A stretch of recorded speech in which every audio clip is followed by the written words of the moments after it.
let's talk about all the trade negotiations there because there are quite a few. The U.S.-China negotiations in Stockholm.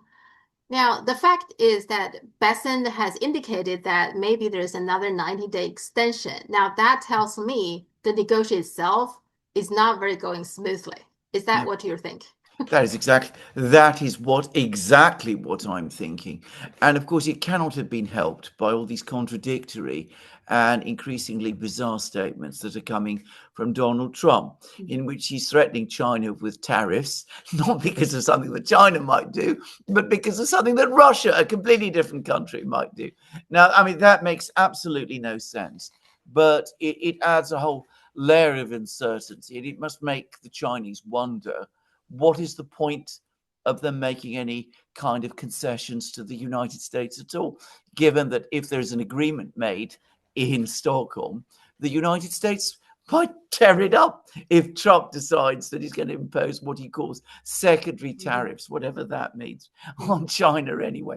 I don't personally think he's going to do that, but it looks to me as if the Chinese are in no mood to make concessions to the Americans. I read an article in Reuters yesterday in which specifically on the question of uh, China buying Russian oil, the Chinese said, look, this isn't your business. It's our economic sovereignty that's a question. We are not going to negotiate on that. Anybody who knows anything about China would know that that is exactly what they would say. They'd say that about Iranian oil or Mhm. Saudi oil or about anywhere they buy oil from at all. They are not going to let their trade policy, their Mhm. foreign trade, be decided for them by the United States. I mean, that idea is absurd and completely unacceptable. And if they gave ground on something like this, as night follows day, the Americans would come on and demand something else. But I suspect that there's no real agreement about anything at the moment. So they're just going to kick the can down the road because, as I said, I don't think the Americans even have a coherent economic or trade strategy because, to be frank, I've never seen one. I mean, I've never seen, a set of ideas from the Americans that they're taking to China, which could make any kind of sense. And if you look at who is negotiating on behalf of the US in Stockholm, I have to say, I mean, I'm not particularly impressed by any of these people either. Yeah, there's some according to the Chinese media, just so you know where I get my information. So Yeah. Chinese has a lot of self-media people, but Mm. there's also some of a few like semi-government. They are Yeah. not totally government, but you Yeah. get the feeling they have some connection to the government or think tank related to universities and stuff like that. So there are Mm. a few of them that I follow, which sometimes they will give you some information more than the official narrative. So, according to some of these sources, what they were saying is that this trade discussion, yes, the purchase of oil, Russian oil, is a contentious point. That what you just said. But also, they also demand China to give U.S. full access to the Chinese rare earth. Now, China so far has loosened up their control of civilian use of rare earth, but what the U.S. is saying is that you need to give us, full access, whatever, however much we want it. Why would China agree to something like that, right? Well, It, well, it's China's rare earth, so they have the right. well, the United States would never do that. If they had Yeah. a monopoly on rare earths, they would never give it up in that kind of way. They're making a demand of China, which they would never accept themselves. Yes. So I mean, it again tells you the incredible sense of entitlement of these people. It's not only illogical, but I can't imagine that it escapes the attention of people in China that demanding that kind of access is. I mean, it smacks of an unequal treaty relationship. Yeah. Again, I mean, you have your resources, and you give us, unrestricted access to them. I mean, China's already been there. Mhm. And the one more thing is TikTok. You remember we talked about the reason that Trump keep on pushing this, No. is he think this is the card that he has. And of course, China said again, no, no sale of No. TikTok. but they keep on, they just keep on. They can't say, as you said, they can't take no for an answer. So TikTok is another thing anyway. Yeah. So these are the things apparently that they just coming. They're getting nowhere. Yeah. Okay, so Absolutely. If you want my own personal view, I think the Russian oil thing is being floated by the Americans mhm, more as a pressure point on China yeah, than anything else. I don't think they really believe that the Chinese would ever capitulate on something yeah, like this. And as I said, the Russians obviously aren't going to. So I think they've raised this in this way that they've done now in order to try to put the pressure on the Russians, of the Chinese. mhm, But of course, anybody who has any knowledge at all of China knows that's just not going to happen. yeah, yeah. Um, Now there is something positive though that Trump did deny the Taiwan leader lie to do a layover in New York and the Yeah. Las Vegas. Just so you know, this is something that the Taiwan leader they try to do that the first year they're in Yeah. office. They will always make a trip. They call the trip to visit some South American countries, but do a layover in the United States East and West Coast. Yeah. In the East Coast, they almost always stay, layover in New York because they normally would get an invitation from the Hudson Institute to give a speech. So just so you know how the Oh, interesting. yeah. So Hudson Institute has been receiving a lot of money from Taiwan. So that explains that, Mm, that blueprint. They hire people like Miles Yu and Gordon Chang kind of people to station well, there. So just so you that know, that makes complete sense. yeah. That makes absolutely complete sense. And you're right. I mean, it's a good thing that Trump did that. I Hmm. mean, this individual who pretends to be the president of a country that doesn't exist. Anyway, I mean, it's absolutely as well that he's not coming to the United States, and I mean, he shouldn't be welcome there. It's as simple Yeah. as that. Yeah. And also, there is a recall effort by him. Now, the recall Yeah. on the surface is that he plans to recall like 20 to 30 lawmakers that are from the Kuomintang, the opposing Mm, party. Now, that itself is a problem. You had election, and then you should recognize the election result. But he doesn't like the fact that he doesn't have the absolute majority in the parliament. So he want to recall those people and then follow that is to put in his own parties so he will have absolute control. But the interesting thing is that the campaign they are pushing for this recall is that these people are pro-China, pro-unification. Now, if that's the narrative, then this becomes almost like a referendum of whether the Taiwan should be unified. And guess what? Out of so far 24 members recall, they got zero recall. yeah. So Yeah. they utterly defeated. Absolutely, very interesting. In fact, my own personal view about the elections in Taiwan is that all the stops were pulled to make sure that this man was elected, Mhm. but they couldn't repeat this in the same way for the parliamentary elections, which have probably provided a more accurate expression of what the real sentiments in Taiwan actually Mhm. are. And by the way, this business of the recall vote has attracted a lot of attention in the West. Mhm. Um, I'm not saying that the mainstream media here has covered it, but a lot of people I know are aware of it. Unusual for this kind of news about Taiwan, but it's cut through, and as I said, it has shaken the assumptions that many people had about Taiwan and about the real feelings of people there. Yeah, yeah, yeah. And they should, if they are talking about, oh, democracy is good, Taiwan is a vibrant democracy, well, then you should follow, you should respect, what Yeah, people are saying. But then they yeah, don't talk about that, no, So, um, this deal that is US and Europe got, I find that's interesting. If we get a feeling, the French Prime Minister Francois Bayrou, he called this trade deal an act of submission to the United States, and it is a dark day for Europe. yeah. What is your take on the deal? I think that something needs to be explained here. The word submission is much stronger in French than it is in English. Okay. Um, it echoes what happened in 1940 Mhm. when Nazi Germany defeated France, and the French leader of the time, Marshal Pétain, Mhm. submitted to Hitler.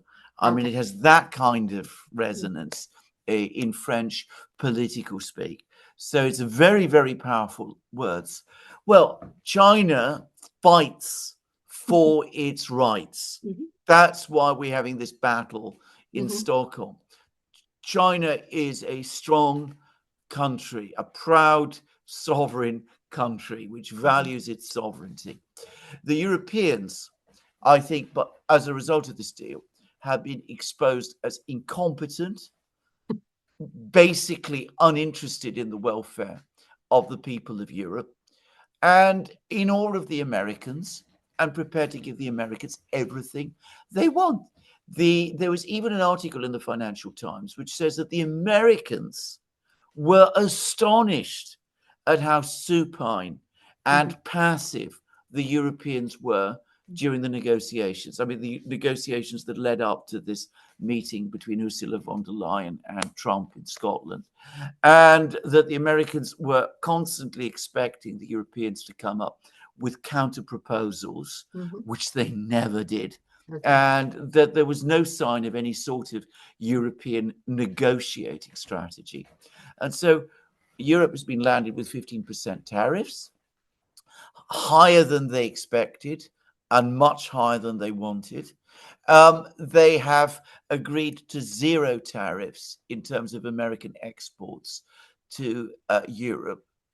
But the really insane part of this deal is that they've committed themselves to buying $750 billion of American energy products over 3 years, which is $250 billion a year.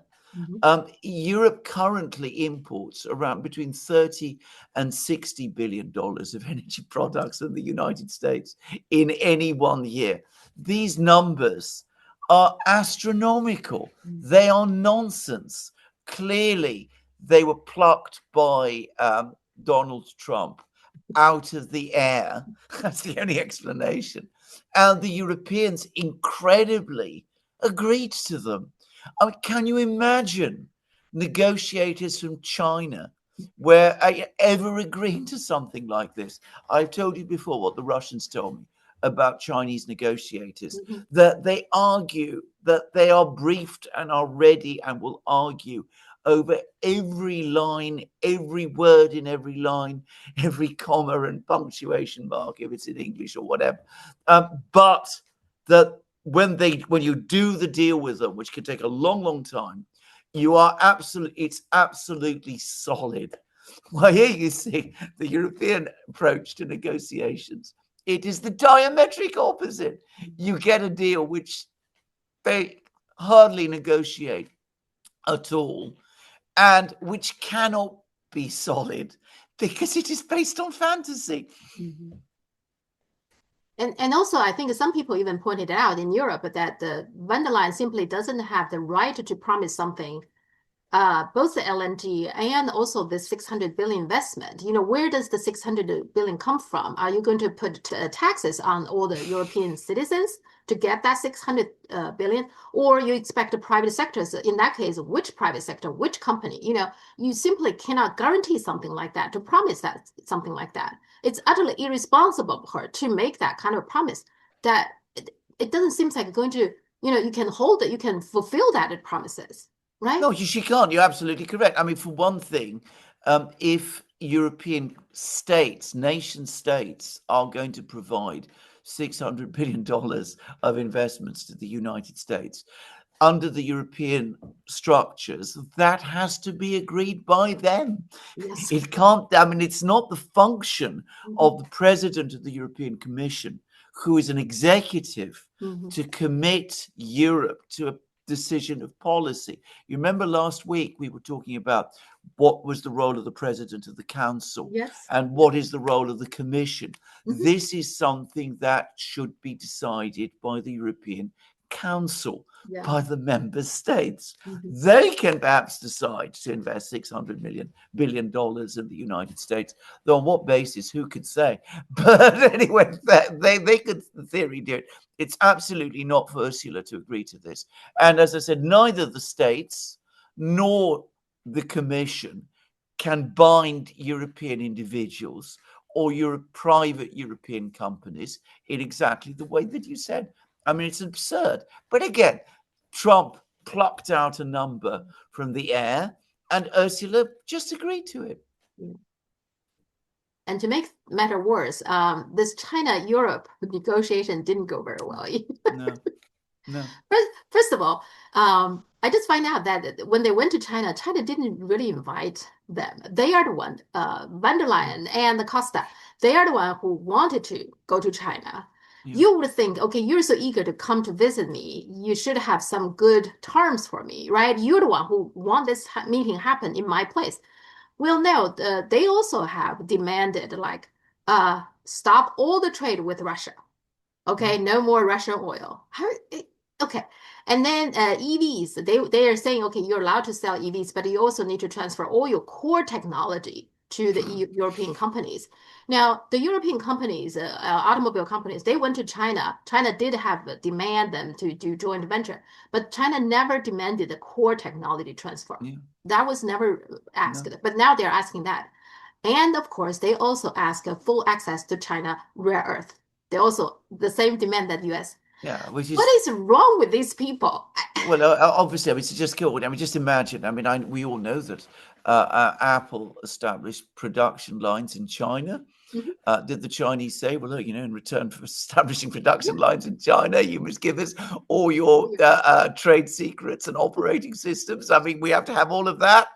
I mean, again, these are absurd. These are ridiculous demands. I mean, I know all about partnerships. I know about co-production agreements and all of those kind of agreements that China used to make and make very, very successfully. This is nothing. What is being demanded now is nothing like that. It is basically the surrender of intellectual property rights, which is something entirely different. I mean, it's grotesque. Now, again, if the European Union wants to go to China and they want to have deals done with China, then we've discussed this before in previous programs. I've spoken about Britain. Come up with a plan. Tell China, look, this is how we want to move forward. We want co-investments in this. We want you to see whether, because we're worried about importing cars directly from you. Maybe you can set up factories in Europe. And what can we do to provide local supplies so that we can build? You can come up with all kinds of ideas like this. You can come up with a whole development plan.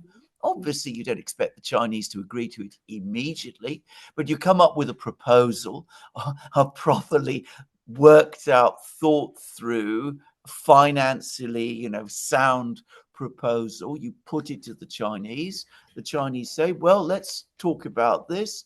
And you set up parties, working parties, and they work it through. And it may take a while, but you can come to some kind of understanding and agreement. That is how it's supposed to be done. The Europeans aren't like that. They just come along, again, with a colossal sense of entitlement. We have some issue with Russia. We don't want you to trade with Russia. We want you to export some EVs, but we want to have the entire technology and all your intellectual property rights handed over to us on a plate. I mean, so that we don't have to do any work. I mean, these are absurd things. Yeah, and the hubris is just staggering because not that long ago, Wang Yi visited Europe, right? This demand was demanded by Kalakayas, remember? Yeah. And Wang Yi made it very clear we cannot agree to this. And you would think, okay, Kalakayas should bring this back to the European Union and discuss this with the leaders and saying, okay, what are the things we can, like giving back to China, so that make it more appealing to China. Yeah. No, these people just followed with coming to China the same demand. Yeah, I just feel like no wonder the plan was like a 2 to 3 days visit and they left in one day. I guess China just saying, just leave. Maybe. Yes, I agree. That was absolutely my impression. Not just mine, by the way. A number of other people I know thought the same. I mean, can I just say something at a general point now, which is that the European Union, which always prides itself on its tremendous negotiating skills. Now, most people agree that in the world today, there are three major geopolitical powers. One is China, Mhm. one is the United States, Mhm. the other is Russia. Uh-huh. Yeah. They're losing against all three. Yeah. They're Yeah. on bad terms with all three, Mhm. and they're losing against all three. They've come up with a disastrous deal with the Americans. They've come up with no deal at all with the Chinese, with Mhm. whom they used to have an excellent, incredibly productive relationship. And I don't even need to talk about the Russians because we know exactly what's happened there. I mean, if that doesn't tell you that there is something profoundly wrong about the way in which Europe is being led at this present time, I mean, I don't know what can. And China is open to have a manufacturer in Europe. They already set up one in Hungary. I think it's a battery company. It's a big one. Yeah, And so they can definitively work some deal. I don't understand these people. They just put in their demand, one, two, three. It's not a negotiation. This is yeah, demand that they have. absolutely. Yeah. And China should Again, just take it. I mean, China. I mean, yes, it's preposterous. But I mean, put that aside. When I was in Hungary Mm, in October, I was hearing all about this deal. They were talking about it at very, very great length about how the Hungarian Prime Minister, Mr. Orban, mhm, basically he believes that the economic and industrial future of Hungary is through a close partnership with China, mhm, and that they want to attract car factories, Chinese car mhm, factories into China and get joint investment with China in the industries in Hungary, and that he spends apparently much of his day working on this because he's somebody who absolutely does attend to the details. But of course, the European leaders don't do any of that, anything like that. I mean, what Hungary does on a small scale, they're incapable of doing on a big scale. As you rightly said, it's just a set of demands with nothing mm. offered in return. Yeah, yeah. And they hate Orban, of course, for And being they so hate all. practical, right? So, Yeah, exactly. and the, Exactly. and the UK is not doing much better. The Defense Secretary John Healey, he basically said the UK is ready to fight China for if China want to take Taiwan, unify with Taiwan. He can't be serious, right? He just saying it. Well, for once, even the British media thought this was ridiculous. I mean, I could probably find you articles that say, if I can find you articles that say that. I mean, again, it shows how utterly disconnected from reality the British political class is.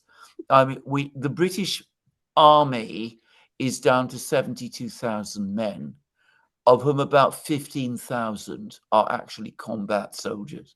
Just Hmm. to say, Yeah. I mean, you're going to throw that against China. Mhm. The Navy is down to 8 ships, of which 4 are operational. How many ships does China build in a month? I mean, just asking that question. I mean, it's and Taiwan. We're going to fight China over Taiwan, Yeah. which we recognize as part of China, Yeah. because in Britain we do. We Yeah. we did Yeah. that long before the Americans did, by the way. Yeah. So I mean, this is just inane. Isn't UK has some of the economic problems now, but they have money to fight China? I mean, Well, a very good point. We have no money, but we still must fight China. I mean, that's obviously the priority. We want to go to war with Russia. I mean, by the way, mhm, the rhetoric about this here is overwhelming. I mean, we must be ready to fight the Russians mhm, by 2027, apparently, because okay. that's when they're going to attack us. Sophia, I am not making that up. This date, this year, 2027 is constantly being brought up and harped on and spoken about. Of course, we're not actually doing anything to prepare any defenses Mm, yeah. before 2027, but we're talking about war with Russia in 2027. But let's not stop there. Let's also fight China as well over Taiwan, Mm. which is a 2 continents and 3 oceans away. I mean, it's just ridiculous. And George Galloway actually pointed out that the last time the Britain fighting China in the water was in 1949. There was a warship. That's right. HMS Amethyst, right? And it Yeah. was in the Yangtze River, and at that time the communist forces run it aground. Yeah. Um, but at that time, China was much poor. They had almost nothing, and somehow now they can fight China now, right? Well, absolutely. It wasn't the last time we fought the Chinese, by the way. Okay, The last time we fought the Chinese was in Korea.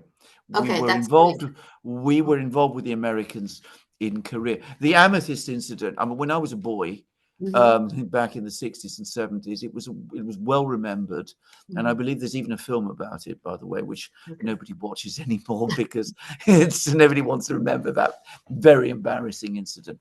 But we also fought the Chinese army in Korea, Hmm. and with the results that we all know. And as you absolutely rightly say, that was a different China then. Hmm. Today, China is rolling out sixth generation fighter jets. We're stuck with fourth generation fighter jets, half of which are non-operational. And we're going to fight China. Yeah. Um, Now, Trump gave Russia like a 50 days to get some kind of a Yeah, ceasefire, but now he said 10 days. yeah. What is he trying to do here? I mean, whether it's 10 days or 50 days, Russia is not going to flinch. We know that. So No, they're not going. what is he trying to do? Well, the Russians are interpreting it as a sign of weakness. I was recently reading, just before we did this program, commentaries by a Russian he's retired General Evelyn, and he said that it's clearly a sign of Trump's frustration that when he gave the previous ultimatum, he was again expecting the Russians to call and Putin to call, and Putin didn't call. Then Trump says, "Oh well, I'm not interested in speaking. He's not interested in speaking to me. I'm not interested in speaking to him." Notice he said much the same about Xi Jinping. Yes. Oh no, Yeah. I'm not. I don't want to go to China. I will only go to China if Xi Jinping invites me to come. I mean, these things. Anyway, I mean, we won't waste time with it. I think there is an element of truth in that, but I come back to what I said. I think partly it was intended to put pressure on China. I mean, the negotiations in Stockholm were not going well, Mhm. and he wanted, I think, he's probably getting information about that from Scott Bessent. Mhm. He's clearly upset about this, and so he shortened this time limit because he's telling everybody that if the Russians don't capitulate, he's going to impose 100% tariffs on China. I mean, it's just, as I said, don't search for the logic here, Mhm. but this is what he said. Jeffrey Sachs, I think he's in China right now. I Yeah, just saw a short clip, and he said that Russians play chess, China plays Go, the US play poker. yeah, And what poker does is, first of all, it's short game. That's why the US. we're going to this war and that war. And even though it doesn't go very well, but we mm, just keep on going those wars and then create a big mess and then leave. And yeah, and then also the other thing about poker is you bluff. You yes, bluff all the time. yes. I think that's a pretty good description. He's absolutely correct. Entirely right. The funny thing is that the Americans don't even bluff very well anymore. I mean, once upon a time they did, but they're bluffing from very weak cards. I mean, Hmm. the experience of what happened in the spring when Trump first started to impose tariffs, 100 plus whatever it was Hmm. on tariffs on China, should have educated him in the fact that China doesn't take well to being bluffed, but he doesn't seem to understand that. Okay, so let's talk a little bit about this conflict between Cambodia and Thailand. Yeah, I think it's a very typical example of problems created during the colonial era. yeah, And then it got worse by the new new guy, United States, the new yeah, empire. So it's a very typical. So they have this problem with this temple that at the border. The temple's name is interesting. It's called We Hear temple. Preach We hmm, Hear. But anyway, so this temple used to be, I think, a Hindu temple, but over the years become more like a Buddhist temple. right, And when the French left, I mean, during the time, if we go back there, the French had Cambodia, which is part of the Indochina, right? And then the British occupied Myanmar, and in between was Thailand being regarded as some kind of buffer zone. And Yeah, then the British left earlier in 1948, and then the French stayed a few more yeah, years. During that time, they took this temple to put it in their they call it part of a Cambodia. So you can see that's a problem for yeah. Thailand that this is theirs, but then the French took it.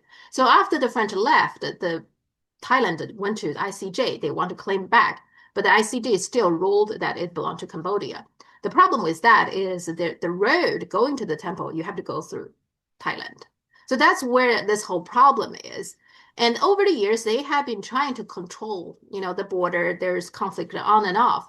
Yeah. But I think two things happened to make it worse. One is in 2008, this temple was dedicated as a UNESCO World Heritage Site, which Oh, immediately increased the tourism. And so both countries want to claim that theirs so that they can make the money out of the tourism. mm, And of course, rare earth.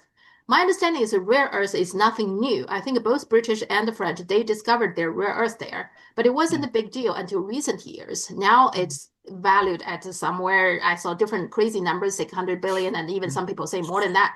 Anyway, so that's, I think, is where the problem with that. Yeah, But I completely agree. I understand that. I completely agree. By the way, just to say, I mean, though, and this is from a British perspective, Cambodia, as you rightly said, was part of French Indochina. Myanmar was part of British India. okay, It was called Burma by the British. They that's don't right. like being Yeah, called that, yeah. but it was actually administered as part of British India. Hmm. Extraordinary thing.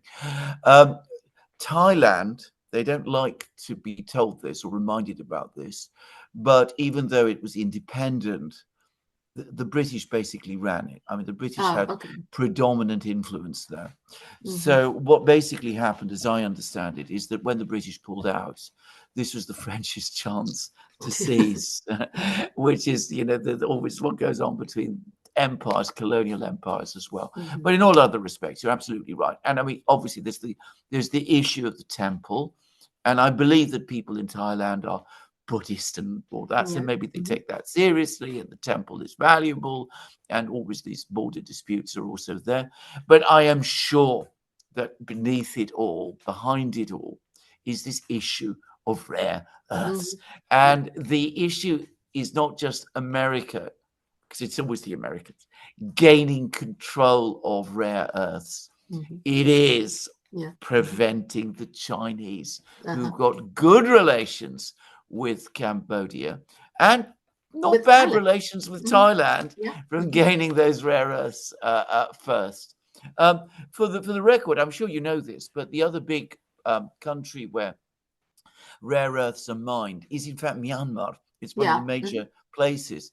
But Yeah. of course, again, China dominates the industry there, which is a historic long-term thing, and they're neighbors after all. Hmm. But this has been written about in the most awful way in the West. And again, I think that there's been problems in Myanmar. So I think they're trying to disrupt that industry. And of course, they're trying to do the same in terms of this industry as well. So it's to try to prevent China, I think, exploiting these rare earths, which it can do, Hmm. and the West cannot. I mean, they don't have the means to refine the rare earths. By the way, I think the same is true about Brazil. Hmm. Brazil is an important producer of rare earths, and it's got large deposits of rare earths, apparently. So Trump's pressure on Brazil and his massive sanctions and all of that, partly it is about Bolsonaro, who is his friend, but ultimately it's about trying to get control of rare earths in Brazil. And I think it's true about Russia also, by the way, because I'll tell you this, because I've heard now from a source in Russia that when Witkoff was going to Russia and talking to the Russians, he never stopped bringing up the topic of rare earths. Of course, nobody knows how extensive deposits of rare earths are in Russia. There's never, as far as I know, been a proper geological survey. I mean, I'm sure they have some. But anyway, the Americans were harping on about this. It's now the obsession. Yeah, just like you said, everything is about China. And now everything, Everything is about China. yeah, and everything is also about rare earth now because Yeah. that's something that US really find is very hard to deal with, right? But but Trump at the same time also very eager to get the Nobel Peace Prize Yeah. apparently. So he claimed that he made all the phone calls when he was, playing golf. I don't know, in Scotland. And he said he's the one who made the ceasefire happen, but which is not true. He No. did make phone calls, and the two sides both agreed over the phone call. But then, very like a few hours later, they start fight again. So Yeah. here's the thing though about Trump is that if he really want peace, there's one thing he should have done is not to let Thailand to use F-16. Yeah. Remember the Pakistan Indian conflict. He didn't allow Pakistan to use F-16, but with this he clearly allowed Thailand to use it. And now that is a statement by itself, isn't that Yeah. they support Thailand to bomb Cambodia? Apart, Absolutely. Completely. yeah, Absolutely so true. Yeah. so he's wanted the ceasefire, but there are ways he could do it very quickly. He doesn't. He make No. phone calls. No, So exactly. He makes phone calls. He also does this all the time. He yeah, pretends that he's reached or brokered an agreement uh-huh, that he hasn't, that he didn't do. So he claimed that he brokered a ceasefire deal between India and Pakistan, yeah, and it yeah, turns out that he didn't. yeah, And he claimed that he negotiated this ceasefire deal between Israel and Iran, and the hmm Iranians said no, no, he didn't. He just told the Israelis to stop, and it stopped. And it's the same with Cambodia and Thailand. In fact, from what I understand, the major countries that brought about the talks were the ASEAN states, yeah, and with Malaysia playing a big hmm role, and yeah. quite possibly China too. hmm But Trump himself, I mean, had very little to do with it. If you look at the picture from the New York Times, the New York Times has a very interesting picture. Yeah, Now, so you see there is Malaysia there, and then the two sides, right? But then yeah, behind the Malaysia, there is China representative and there's yeah. US representative. Well, there I you think go. that's pretty much tell us what really happened. Absolutely. Absolutely. And of course, I mean, you're absolutely right. I mean, if he'd wanted to stop the fighting, he could have switched it off with a single phone call, told them to stop using F-16s. Yeah. He never did. And Thailand, anyway, would almost certainly have accepted that. hmm But of course, Thailand is seen in the US still as some kind of an ally, hmm whereas Cambodia is seen more as being more friendly to China Yeah. because of the history. Yeah. But like you said, the China actually has a good relationship with Thailand too. With Thailand too, I know. Yeah, because they're a big investment, they're building a road, a Yeah, railroad and, yes, connect yeah, different countries. So yeah, so China doesn't want to get involved in this. no, China is the no, one who emphasized ASEAN should do this, to do the yes, negotiation and yes, yes, yeah, mediation. Yeah. So and I think that's the right approach because they both are ASEAN countries. And so, let the absolutely, ASEAN, sort this out. I think that should be the approach. Yeah. absolutely. That's exactly right. But Trump claimed that so far this year he has made, peace for six potential conflicts. I just don't get that. Well, he hasn't. I mean, what he has done is that he has massively worsened the most serious conflict of all, which is the one in the Middle East. Yes, The yes. situation in Gaza is now hmm absolutely unbearable. He's brought the situation between Israel and Iran to the situation where they were fighting each other hmm and where the United States became involved. And in Ukraine, he has failed completely. Yeah. So, I mean, what he's saying is nonsense. Well, regarding the Gaza situation, it is a very, very serious situation, Yeah. right? People, literally 2 million people are starving.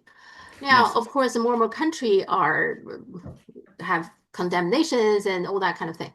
But deep down, I wonder, what do you think? Is it possible? I feel like the Europeans and the United States, who, the leaders, deep down, they don't really feel what Israel's doing is so much worse than what they have done in the history. So isn't Well, there it's true. there's some consent to all these There deep is down? absolutely, and some of the language that some of the European leaders have used about Israel and its policies is unbelievable.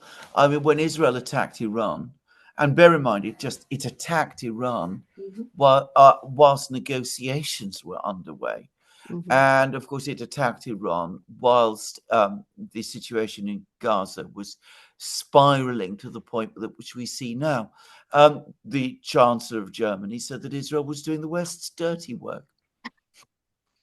Yeah, I don't So, quite I mean, understand what he meant by that. well, I think it tells you a lot, actually. I mean, that they're keeping the savages basically under control. I mean, to me it came across as, I have to say this, a deeply racist and frankly very very colonialist sort of Yeah. comment. Yeah, because if you look at the United States, how the Europeans came here and Yeah, they had the genocide against the natives, and Australia, they did the yeah, similar things. I mean, yeah, Canada. So yeah, for them, I guess this is nothing new. yeah, The Zionists are coming from Europe. They don't have much contact with the Middle East. They even changed their name from, something ski, right? And Malachowski, right? That's what yeah, Netanyahu's original name, yes. in order to make it look like a Middle East, but they are not. They're Europeans. So No, yeah. this is Well, well, colonization. but they are perceived as such in Europe. I mean, Israel is still a member, for example, of the Eurovision Song Contest. Uh-huh, yeah, yeah. Eurovision. So, I mean, it is seen as a European country that is somehow part of the Middle East, Hmm. and there's always very, very strong connections between Israel and all of the European countries. Yeah. So there is this massive predisposition to support them. And of course, at the level of intelligence gathering and all of that, I mean, all of the intelligence agencies are integrated with each other, and Israel's intelligence agency is part of the family, if you wish. That's why they do some kind of window dressing, because they know this is not sustainable. People are really angry about what's going on in Yes, Gaza. yes. I mean, it's important to say this. I mean, governments may feel this way. Hmm. The political elites do. The populations of Europe are becoming increasingly horrified. Yeah. In Britain, they absolutely are. And the effect on the government is beginning to show. I mean, I'll just tell your viewers. I mean, my wife, who is very passionate about this whole Hmm. affair. I mean, she's deeply upset about this. Anyway, she's put up posters on the window of our house which say, that this is what's going on in Gaza is terrible and it must stop. And people come and knock on our door and Hmm. just want to say, we support you and Yeah. we thank you for doing that.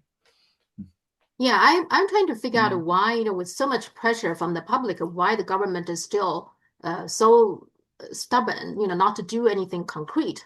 There's yeah. many things they could do. They could, for example, stop all the trade with Israel. They don't have to send a, warship or anything, but they can do things like that. They can absolutely do things like that. They can do something else which is fall short of that, but which I can tell you for a fact would have a very, very big impact on Israel, and which is that they could break off diplomatic relations. Hmm. Hmm. I mean, that would unnerve the Israelis Hmm. greatly. I mean, it would be much more of a shock for them than what Starmer says he's going to do, and Macron has done, which is recognise the Palestinian Listen. state. The Israelis don't care about that. Hmm. But if countries in Europe started to break diplomatic relations with Israel, that would shock the Israelis profoundly. But they're not going to do that. They're They not would. going to do it. Mhm. Yeah, I was trying to figure that out, but I think the Mm. answer is that deep down they don't really condemn Israel the No, way. no, no. Yeah. Okay. I want to talk to you about the climate change. Remember this? Nobody Yeah, talking about that anymore. no, no. So for the first time, China emission of carbon drops. Well, its energy consumption increases. This should be a big news, right? So, but nobody's talking about that. The China set its own goal for 2030 to reach the carbon emission peak, and then 2060 carbon neutral. So that's China's own goal. And it seems like the first goal, this 2030 goal, is achieved last year, because based Yeah. on the diagrams I see, was March last year, 2024. From then on, it has started to go down. So China achieved its own goal 6 years, the first one 6 years earlier. In the meantime, there's a report about the EPA, the US EPA, is now drafting a plan to end its ability to fight climate change. So the plan is not to fight climate change, to end its ability to fight Yeah. climate change. Your Yes. take.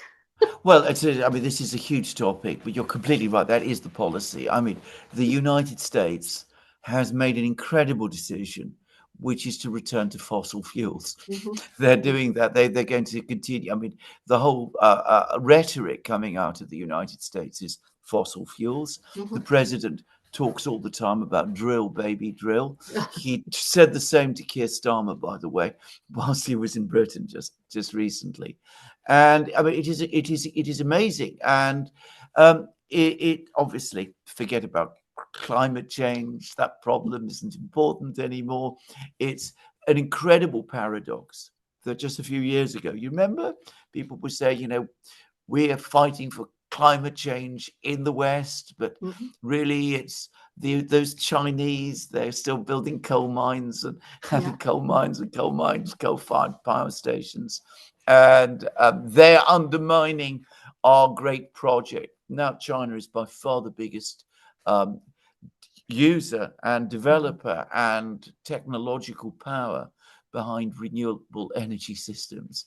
And suddenly we've all lost interest in this, and we're going back to oil and gas, and before long, I suspect, to coal as well.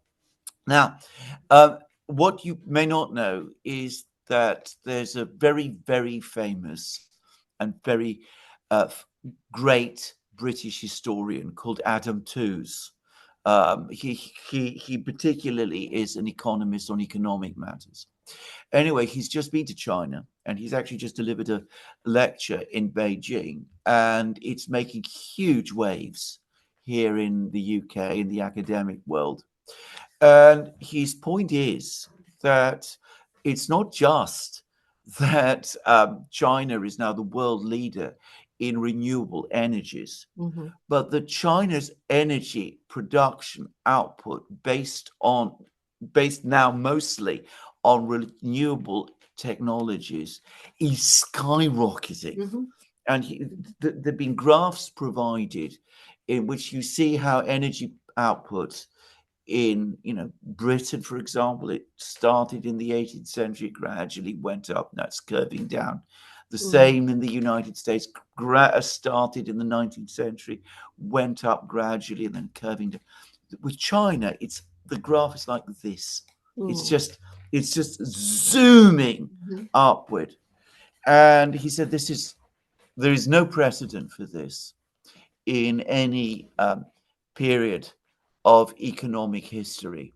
What China is clearly doing is that it's not just embracing the new technologies, but it understands that these new technologies are going to be based on, are going to be very heavy energy using. They're going to need lots and lots of electricity.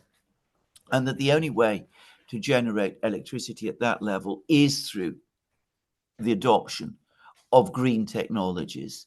And he also makes the point that across the global south, green technologies are winning everywhere. Mm-hmm. And where are people going to go to? They're going to go to China, Mm-hmm. because the United States and the West are choosing the technology of the past, fossil fuels, Mm-hmm. whereas China represents the technology of the future. And that also, if you want to upgrade your energy system, um, these new technologies that China is pioneering are much better adapted to the needs of global South countries than the old technologies were Mm-hmm. or are, because whereas in the past the imperial powers could control the supply of oil and Yeah. coal Mm-hmm. and gas, nobody can control power provided by the sun Mm-hmm. and the wind and even nuclear power. Yeah. So it's created a huge. This lecture has created a huge impression, and this is a very, very important person in the academic world. Of course, most people in Britain haven't heard of him, but in the academic world, he's very well known. That's a very good point because Mm. that will hopefully decrease this tension regarding natural resources, right? The exactly, fight for oil and exactly, coal and gas and exactly, yeah. exactly, exactly. And um, just to give you a little bit of background, right? In China, there's a lot of discussion about this whole climate change thing. China truly interested in this. Yeah. Uh, and so one of the leading person, his name is Ding Zhongli. He's a geologist, also a member of the Chinese Academy of Mm. Science. So he was the chair, the lead delegation, the Chinese delegation to went to 2009 Copenhagen Climate Summit. And subsequently, he gave interviews. What he said is this, that it was very, very tense, apparently, that meeting, because the West, they are pressuring the developing countries. So what they're saying is that, oh, this is, we have to stop the emission because the climate, the temperature will increase. If it's increased more than 2 Celsius degree, Yeah. then there will be catastrophe. Okay, so because of that, they calculated, they have this IPCC, Intergovernmental Panel of Climate, to produce some Mm. uh, study and Mm. claiming this 2 degree. Okay, that's where this number come from. And in order to do that, we cannot let, more than the emission cannot be more than, I think, 8,000 billion tons of Yeah. carbon or something.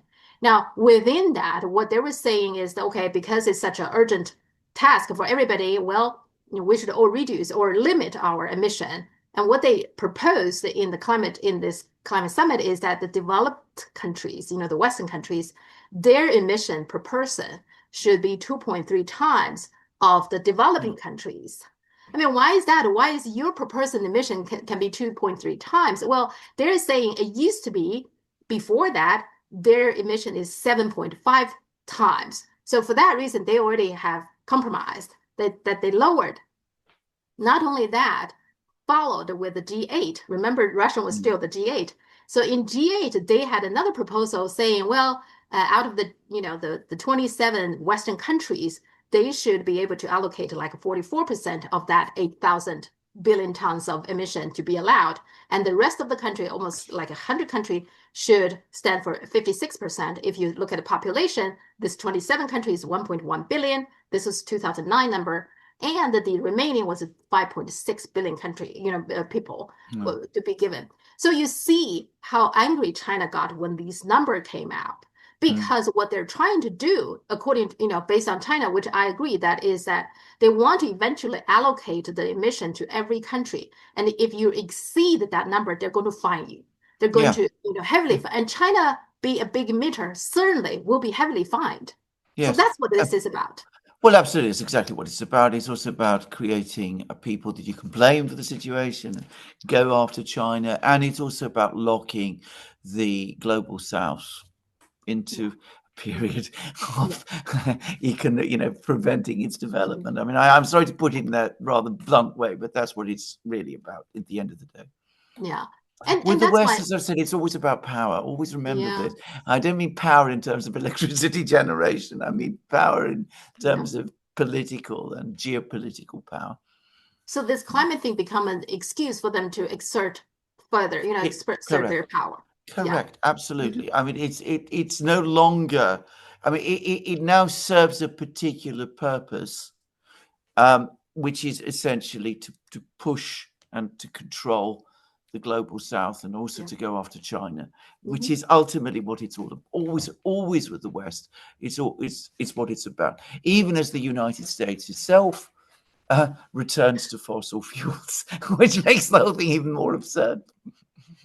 And that's why Ding Dongli's conclusion is that he said emission rights is equal to development rights and equals Yeah, to human rights. I think yeah, that's a good point. he's Yeah. absolutely right. He's Yeah. completely correct. Yeah. Yeah. And guess what? The United States sanctioned him, a scientist, a You serious know, scientist.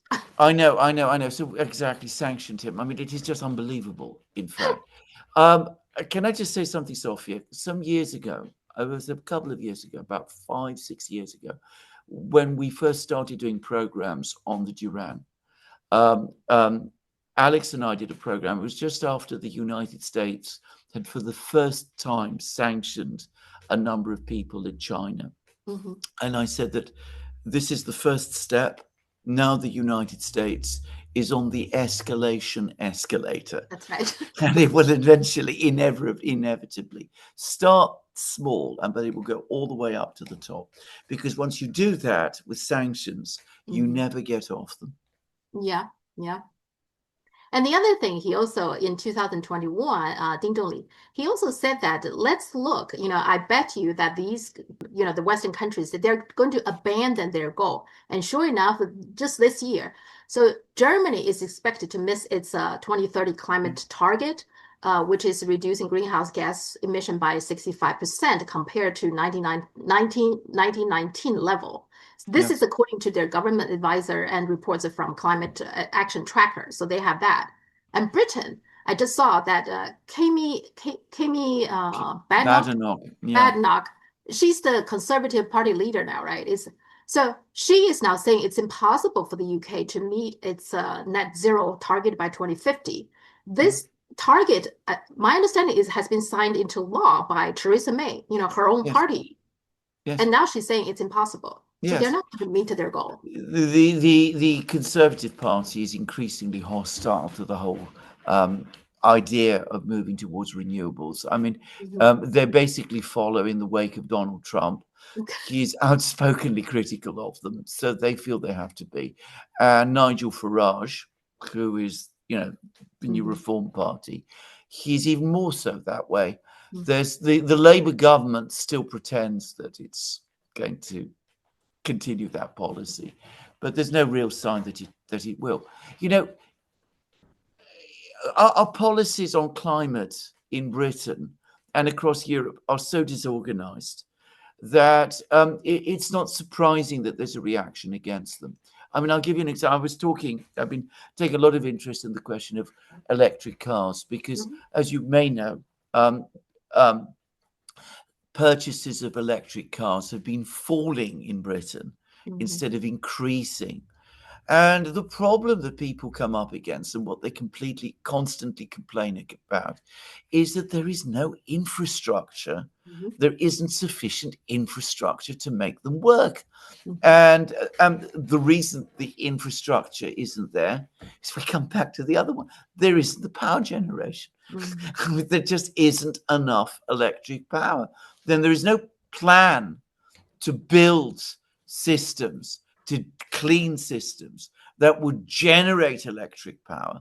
So the result is that not only are the targets being missed, but we're falling back. It's not that people don't want to go electric. It's because they can't. It's impractical.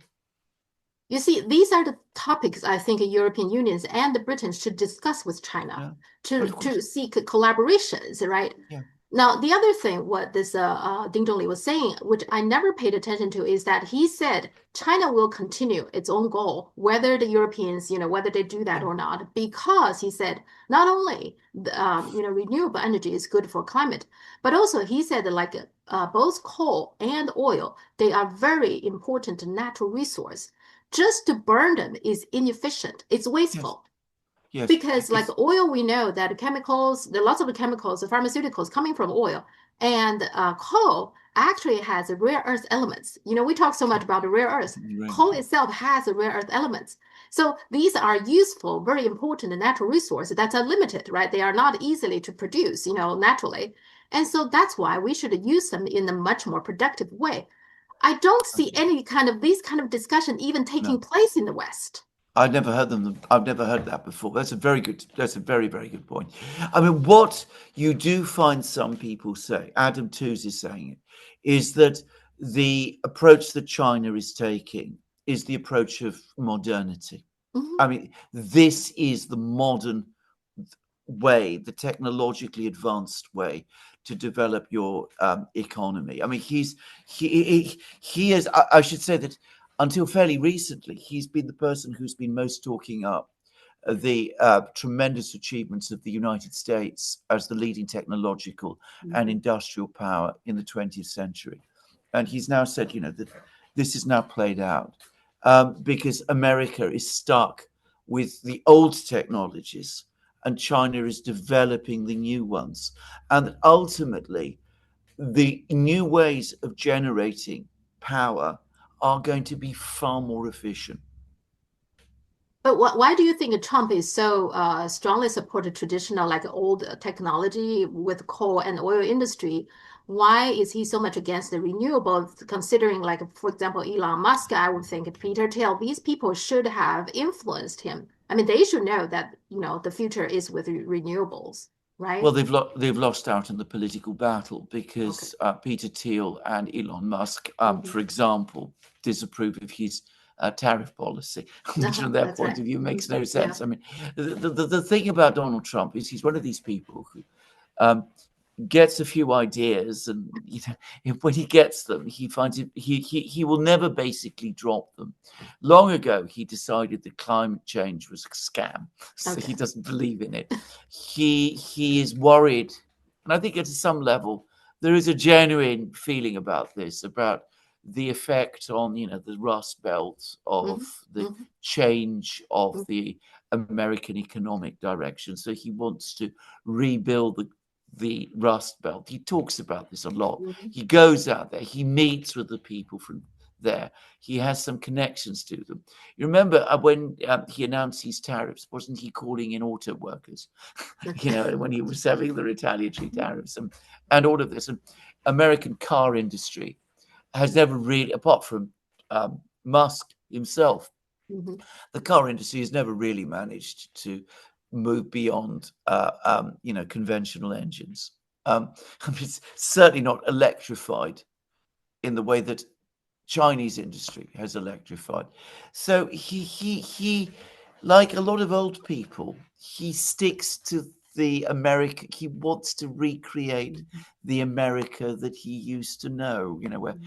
Detroit used to churn out these big cars with these big engines, Hmm. where there were steel factories all Yeah. over America, powered by coal powered stations belching out Uh-huh. coal fumes and but also power. He has this very old fashioned vision of America, which of course is completely disconnected from the America that needs to happen if it is going to retain its place in the modern world. You think It's there's interesting. It's very interesting to say all of this, by the way, because the Russians, who are of course everybody talks about them being all about fossil fuels, the gas station masquerading as a country and all of that. They, on the contrary, are talking about all of these things all the time. I mean, this is a big topic for them. They're taking a slightly different approach. Well, they are taking a different approach from Mhm. China, perhaps because they're a northern country, and they don't get much light Mhm. in winter, but they're going for hydropower and nuclear Mhm. power. And Mhm. Yeah. they're one of the big leaders in nuclear power, but they do not think in these, archaic terms. Mhm. Yeah, so do you think Trump, maybe not just Trump, but there's a Oh, nostalgia about Gilded Age. Do you think yeah, there's some absolutely. elements of that? There is absolutely that. There's a very, very Okay. strong nostalgia. I remember that, by the way, from the Soviet Union. The Soviet Union fell Mhm. into the same trap. I mean, they were all Okay. into big, heavy Mhm. industries of that kind, Yeah. which, and there was actually more um, discussion, amazingly, in the Soviet Union than perhaps there is today in the United States within these sort of policy making circles. It was very, very difficult for them to break away from the Mhm. old way of doing things. And with Trump and the people around him, they're absolutely stuck in the old way of doing things. Yeah. I mean, it's the golden period of America, and Mhm. they want to return to it. They want to go back to the America they all remember from the 1950s and 60s. And that's the America that they want to see come back. And also, don't you think that these kind of movements, I don't know, I become cynical. I don't know. Remember Me Too movements? The moment that Biden has been accused of sexual harassment, it's gone. Like in the Mm, beginning, it was such a big deal, right? There were mm, one after another, but they are all in the entertainment industry, one after another yeah, have to be canceled, etc. But then once it got to the real powerful people, Biden, then okay, forget about Me Too.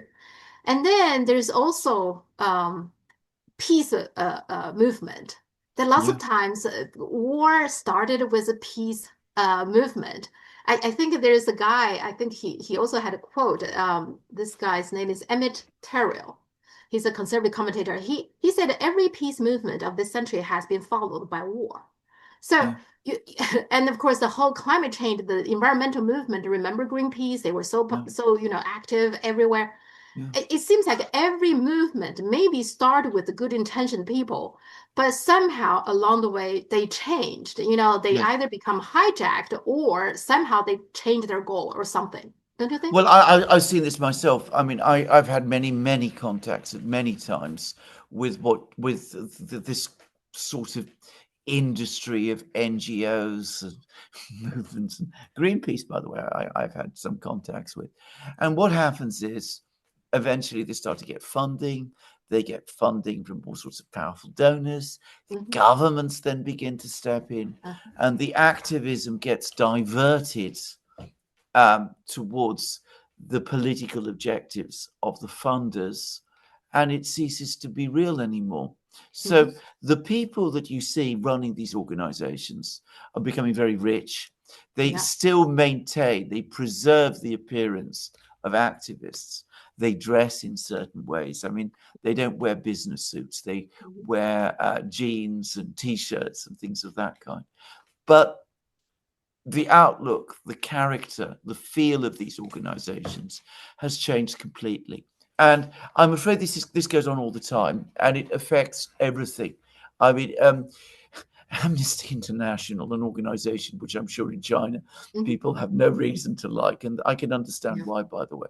When it was set up in the 1960s, was a very different organization from Mhm. the one you see today. It was set up by a small group of lawyers, and it operated in private, Uh-huh. and it communicated privately with governments, and it was mostly focused on trying to help particular prisoners, which rightly, sometimes wrongly, other times it Mhm. decided were good causes. It wasn't this big, public, huge, very rich organization that it is today, which again is basically instrumentalized to attack America's enemies. In other words, when the movement starts, maybe it's a good idea and Yeah, people with good hearts, but then gradually either it will be hijacked like the yeah. Amnesty International, or it becomes political inconveniences, then it would disappear like the Me Too, Well, right? exactly. Exactly. Yes. Exactly. I mean, Me Too was a. I find Me Too particularly sinister, by the Yeah. way, actually, in many ways. And you're absolutely right. They've shown absolutely no interest in all of the. You talked about this stop with Biden. I mean, they've shown no interest in the Epstein affair, for example. No, Where that's are right. they about that? Yeah, yeah. I mean, nobody even talk about Me Too anymore. No, no, There's not mentioned. no. It's it's particularly disappointing for those people who Yeah. started this movement. You would think Yes. they would have some guts or some spine or something. Yes. One woman, Alicia Milano, I think he's big on Me Too. He's a Hollywood actor, I don't know, third tier, fourth tier. But she even took down from her ex account, Twitter, back then it was Twitter. People like to put some things that it's important for them. So she put Me Too under her name. But then when she was criticized for not saying anything about Biden, the Tara Reid affair, she took it down. Instead of Absolutely. saying, okay, I do feel uncomfortable about this whole incident. No, instead of saying that, Yeah. she just took down her Me Too. Yeah. So Yeah. that Right. was it. And the other thing I find all those warmongering people, the hawks, they very much like to use the word deterrence, right? Yeah. When they talk about the nuclear war, like Albert Jacobi, if you read his article, he's talking about deterrence all the time. Like he's the peace loving Yeah. person. Yes. They like Yes. to do that. Yeah, Well, using words like deterrence in an aggressive way. yeah, yeah. I mean, yeah, trying to reshape the whole narrative. I mean, the manipulation of language Hmm. is something that which we do an awful lot in the West, and it is very bad. I think I've discussed this before. That one of the things that long ago I Hmm. remember reading. I can never pronounce his name properly. Kung Fu Tzu, Confucius. Yeah, Confucius, exactly. I mean, Confucius. this concept that he had and his followers had of the rectification of words, That's right. using words properly, Hmm. and how important that is. And it's a point I've made many, many times. Hmm. Um, and of course, we need it desperately in the West, Yeah. because when a word like deterrence is used in the way that Elbridge Colby uses it, he doesn't mean deterrence. He means the Hmm. opposite of Yeah. deterrence. Yeah. Yeah. He And means then this whole, He means intimidation. That's what yes. he really means. Yeah. Hmm. Mhm. And this whole thing about tariffs, in reality, it eventually, whatever Trump's deal is, it's going to be on us. It's a tax on the American Well, public. indeed. That's Well, what it it is. is. Well, it is indeed. And I, as we discussed in, I think, the Hmm. last program or the previous program, I mean, the pretense now that it's anything to do with protecting American industry No. is is gradually evaporating, because they're being used to promote political objectives. Yeah. So you're going to tariff China because Hmm. Russia continues to advance in Ukraine. I mean, it's ludicrous. I recently visited a store, a local like Asian store. It's not just Asian, but they have a lot of European products as well. So it's an international store. And I know the owner, and she was telling me, she said this tariff really is killing her, because she said she has to increase prices, but she Yeah. said she tried to absorb some of the increase herself. But she said if it's 70%, apparently there was some beer or something was like from Yeah. Europe, I believe, like 70% now. And she said 70% I can absorb 20%, but that's still 50% on my customers. So Yeah. what Trump is doing is hurting the consumers and the small Oh, business like that. That's what he's absolutely. doing. That's Yeah. exactly what he's doing. Well, he got his idea. Like you said, he doesn't change, right? He got No, his idea. no, And no, yeah. no amount of evidence or argument is going to make him change his Hmm. mind. Yeah. So we will see. Okay. Next week, let's talk again. There's always Absolutely. a lot to talk, and very A interesting to talking to you. huge pleasure to speak to you again. Sophia, what is that in the background, if I could just ask? I think it's one of the garden that I visited, probably in Suzhou, but I'm not sure Wow. because Wow. not only Suzhou, but Wuxi, where my father come from, they also have nice gardens there. So it Right, could I've be from heard. there as well. I didn't know you were from. I didn't know that your family had was from that part. The land of fish and rice. Yeah, yes, yes, Is that's right. yeah, From that area. Yes. My dad yes, from both my yes, parents from those areas. Yes. absolutely. Yeah. Great. Thank you so Okay, much. see you next week, Sophia. Have a great week. See you You then. too. Bye. Bye. Bye.